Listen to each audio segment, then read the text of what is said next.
Okay, so I'll start now. Bismillahirrahmanirrahim. Welcome Ramadan. Introduction to Ramadan.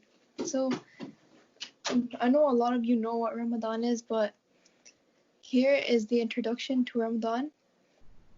Ramadan is the month in which the Quran was revealed to Prophet Muhammad sallallahu alaihi wasallam.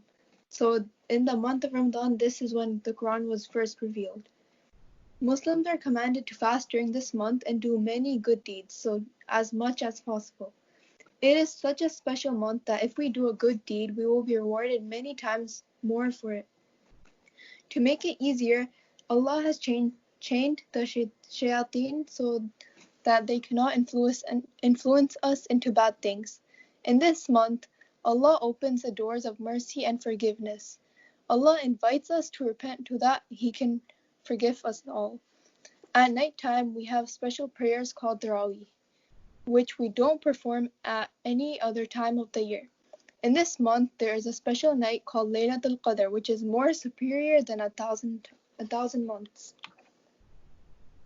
Now here are some virtues of Ramadan.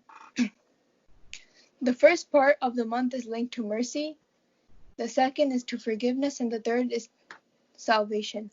So the first part is Allah gives us His mercy, and the second, we have to ask Allah for forgiveness. So for all the sins you have committed in the past, everything, ask Allah for forgiveness, because now is the time to ask for forgiveness. And the third is salvation. So you have to stop all the bad things you did before. You have to stop them and try to become a better person.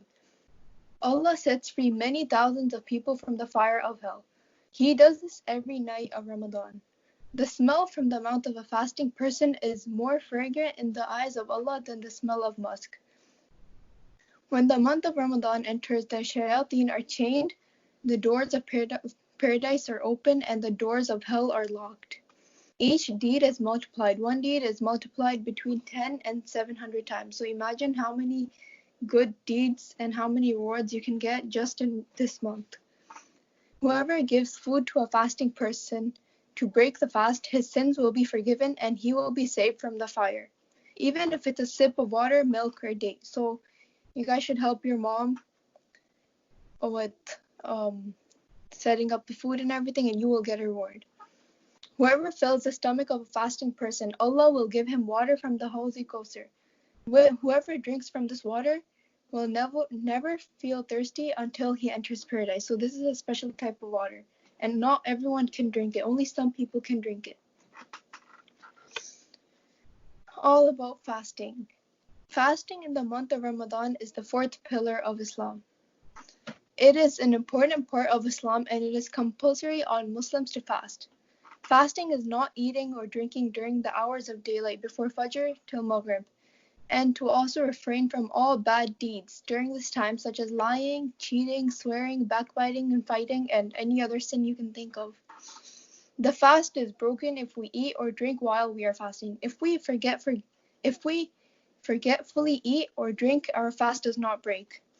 But if you eat on purpose, then your fast is broken. There are many benefits of fasting to our health and well-being. The reason we fast is that so we gain taqwa and patience.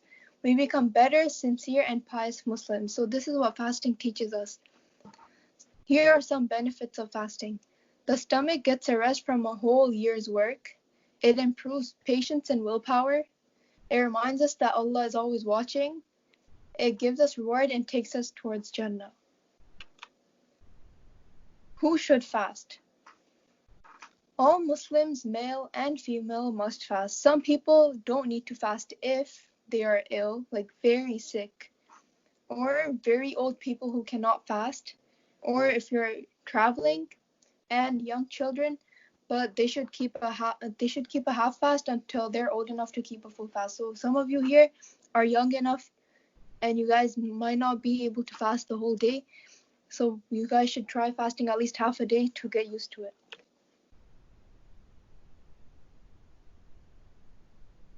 The start of Fajr. It is a blessed time, and the meal we have at this time also has great blessings. The Prophet Muhammad ﷺ said that we should partake in the Sahri meal. So Sahur, Sahri, even if it is just water, you should still partake in that time. Allah sends His mercy on those people who partake in suhoor, and the angels ask Allah for their forgiveness. The tahajjud is a special optional prayer which can be performed all year round. The Prophet Muhammad never missed this prayer. This prayer has a great blessing and reward from Allah. If you think you won't wake up for suhoor, then eat a while before you go to sleep. But we must stop eating before the time of Fajr begins because this is the starting time of fasting. So even if you're not hungry, you should still wake up because this time is very blessed and you get lots of reward just for eating at this time. Breaking the fast. Just before the fast opens, it is a very blessed time. So just like suhoor, this is another blessed time. A time when all du'as are accepted. So whatever dua you make, it will get accepted at this time. Take this time to sit down and make dua to Allah. Think about the things that we need to ask Allah for, about our family and friends or whoever you wanna make dua for. People that are sick, people that are in need of help, the people who have passed away before us, you should make dua for all of them. Whatever is prayed for at this time of breaking fast is granted and never refused. So at this time, you shouldn't be playing around, talking and stuff. You should be asking Allah for anything you want because it will get accepted. And the dua before breaking your fast, you have to make sure you read the dua before breaking the fast. It is Allahumma inni laka sumtu wa bika amantu wa alayka tawakkaltu wa ala rizqika aftartu. If you don't know it, you guys should memorize it. Ibadah. Ramadan is a time to have our sins forgiven. We should ask Allah for forgiveness and make a firm intention to avoid these sins. We should also ask forgiveness for our shortcomings and our good actions, for not doing these actions as good as we should have. We should do as much ibadah, remembering Allah, as we can. Not only will our rewards double, but Allah's mercy will be upon us as well. We should try to put a goal for ourselves and achieve that goal before Ramadan ends.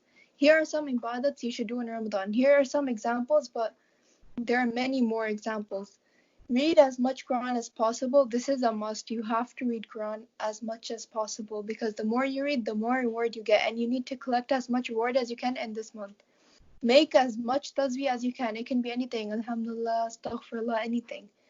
Pray nafal salah, recite the kalima continuously, and pray all our Tarawih salah, which you guys should be doing.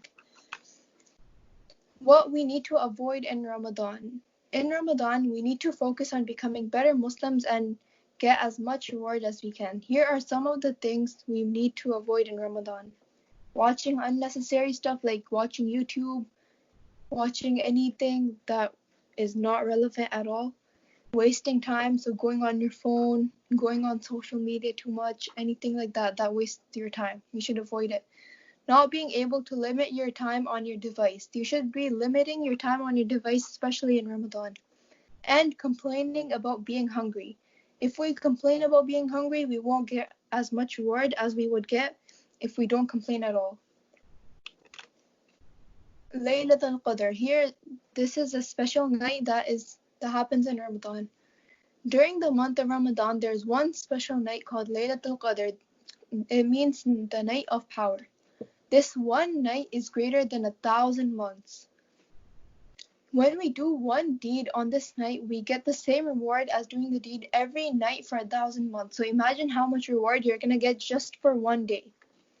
We should dedicate this night to the worship of Allah, reciting the Quran, performing optional salah, doing zikr, and as much good deeds as possible. We don't know the exact day when this night takes place, but we do know it is during one of the odd nights in the last 10 days of Ramadan. So the odd days in the last 10 days of Ramadan, you should be worshipping Allah, reciting Quran, anything that will get you as much good deeds as possible. And finally, the conclusion. I hope you learned something from this presentation and that you will apply whatever you learned on yourself, especially this Ramadan. As we go into this blessed month where we are socially distancing ourselves from the masjid, like we can't go to the masjid to pray Tarawih, may Allah make this distance between us and Him closer than ever, and may Allah guide us to the right path and help us spend our time in Ramadan the right way. Ameen.